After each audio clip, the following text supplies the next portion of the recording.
పసుపు ఉడకబెట్టడం కోసము కట్టెలు అయితే ఈ విధంగా కలంలోకి అయితే తోలి పెట్టుకుంటున్నాము. చూడండి, ఇప్పటికి 3 ట్రాక్టర్లు అయితే తోలి పెట్టుకున్నాము.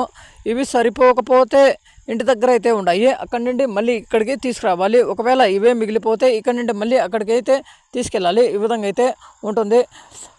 ఇక ఒక్కొక్కసారి అయితే పాత ట్రైన్లు అయితే ట్రాక్టర్లు ఇవి కానీ లారీలు ఇవి కానీ ఇవి పాత ట్రైన్లు ఉంటాయి కదా, అవి కూడా కొనుక్కొని తీసుకొచ్చి కాలుస్తుంటారు.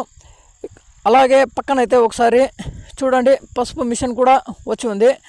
అలాగే ఇప్పుడు ఇక్కడ మేము పండించినటువంటి పసుపు కూడా ఒకసారి ఇక్కడ చూడండి, మండాలు అయితే పక్కన పెట్టాము, కాడి అయితే పక్కన పెట్టాము. ఈ విధంగా పక్కన తోలి పెట్టుకుంటాము. అలాగే కలములు కూడా అదే విధంగా పక్కన అయితే వేస్తారు. పసుపు పంట పండించడానికి కోసము సుమారుగా 8 నెలలు నుండి 9 నెలల వయసు అయితే ఉంటుంది పసుపు పంట కాలము.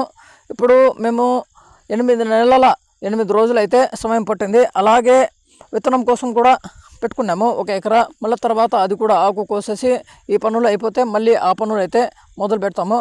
చాలా అంటే చాలా పెద్ద పంట కంటే కూడా పనులు అయితే ఎక్కువ ఉంటాయి ఈ పసుపు పంటలో.